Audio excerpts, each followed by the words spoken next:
Поетът Борис Христов на 80. Тръбачът на истини, които ние не умеем или не смеем да изречем на глас. Борис Христов е значимо явление в поезията на 70-те години. Роден е на 14 август 1945 г. в село Крапец, Пернишко. Завършва гимназия в Перник, после българска филология в Великотърновския университет. Работи като учител, журналист, редактор в студия за игрални филми Бояна. Борис Христов е почетен гражданин на Перник. След демократичните промени у нас през 1989 г. той е поканен за вице-президент на Жельо Желев, но отказва с мотива, че предпочита да стои далеч от политиката.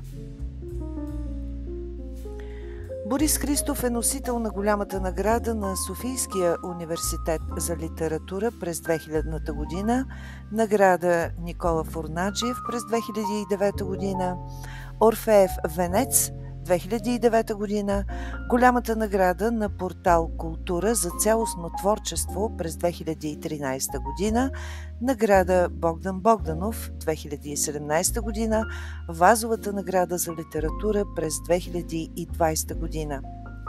През 2010 година той отказва да получи орден Стара планина. В писмо до Министерския съвет той обяснява решението си. От медиите научавам, че на заседание от 26 май Министерския съвет е приел решение да бъда награден с орден Кирил и Методий първа степен за заслуги в областта на културата. Като оценявам вашето признание, уведомявам ви, че отказвам високото отличие, защото противоречи на моето решение от времето далеч преди промените в България да не приемам държавни отличия, независимо от това, коя партия управлява страната. Поетът напуска Перник преди доста години, установява се да живее за постоянно в Гоцеделчевското село Лещен, но и днес в Перник има много верни приятели и почитатели. В Лещен, в някогашна ремонтирана плевня, се намира галерията на Борис Христов и неговата съпруга, художничката Дарина. В нея са подредени картини на Милко Божков, Захари Каменов, Дарина Христова и други съвременни художници, както дървопластики, изделия от камък и фотографии. Литературният дебют на Борис Христов е в сборника «Трима млади поети», излязъл през 1975 година, заедно с Екатерина Томова и Паруш Парушев. Заглавието на неговата стихосбирка е знаково – «На седмия ден». Първата му стихосбирка «Вечерен тромпет» излиза през 1977 година. В поезията му библейските и митологични образи и мотиви са хуманизирани и извисяват до образни символи ценностите на всекидневния живот. Още в ранните си стихове Христов въвежда образа на самотния човек, на човека от ъгъла, който се чуди. Къде да отидем, къде да се скрием в този град, в тая лятна чакалня? Стиховете му се взират в участта на малкия човек, който води прозаично съществуване. Човекът във ъгъла е днес единственото важно нещо. В същото време творческият човек е отхвърлен от масовия човек, от обществото. За Христов поетът е една оголена, подвижна рана. Поезията е страдание и вик сред океана, а животът е само вечното наше тъжно очакване. Стиховете от «Вечерен тромпет» се преписват и разпространяват из цялата страна. Освен това, книгите се предлагат в ограничен тираж. Ето защо Радой Ралин казва: «Непременно притежавайте тези стихове. Книжка все едно няма да си купите. От библиотеките трудно ще ви намерят, къде близо 5000 библиотеки са се вредили при 1000 тираж. Тогава си вземете една тетрадка от 50 страници и си я припишете тази стихосбирка.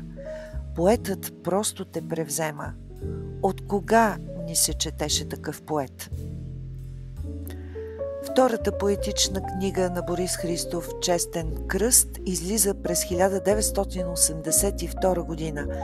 В автобиографичен план „Честен кръст“ е прощаване, което е морален и творчески акт на преданост към изкуството. Мълчанието се превръща в творческа позиция. Още първите 2 стиха на поемата съобщават, че се обръща нова страница. Изборът е направен, а той означава едно сбогуване.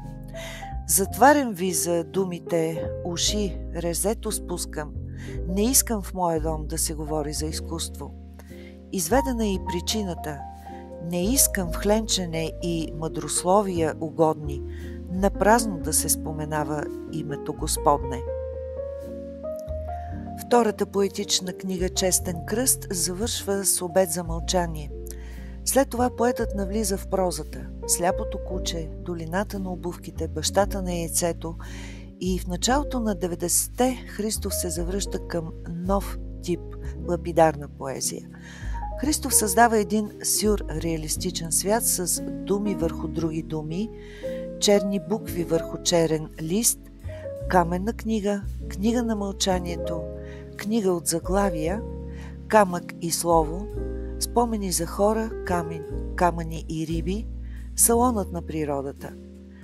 Съставител е на редица сборници и антологии, сред които български разкази на 20 век, излязла през 1995 година, народни писмена 1995 година, Веда Словена през 1998 година.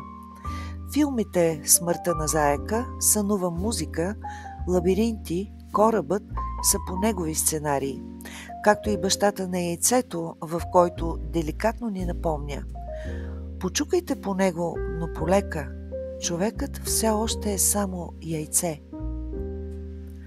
Борис Христов никога не дава интервюта. Изглежда недостъпен и необщителен. Някои биха го нарекли отшелник, който дири Бога, но не е. От къщата му отвъд долината на Места се вижда Пирин. Живее там с жена си Дария, талантлива художничка, с каракачанското куче Димчо, котарака Мачо и много птици.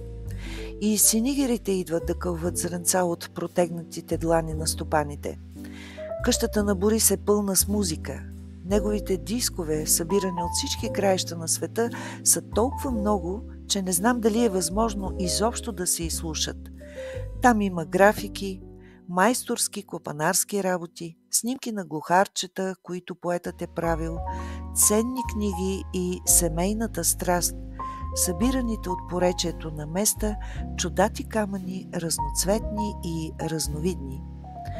Борис дълбае кръгли отвори, в тях и намества свещници в метална обвивка. И така камъкът се превръща в молитвен къс от земята. Това написа преди години писателят Георги Данаилов, който живее в съседното село Ковачевица. Големият поет нарушава вселенската тишина на Лещен само заради джаз с приятели. Ето какво казват другите за Борис Христов.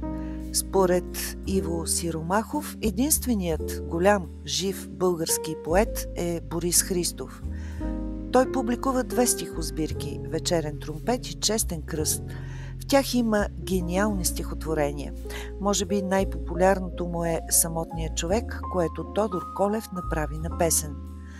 Борис Христов отдавна проумя глупостта и несъстоятелността на така наречената литературна общност в България.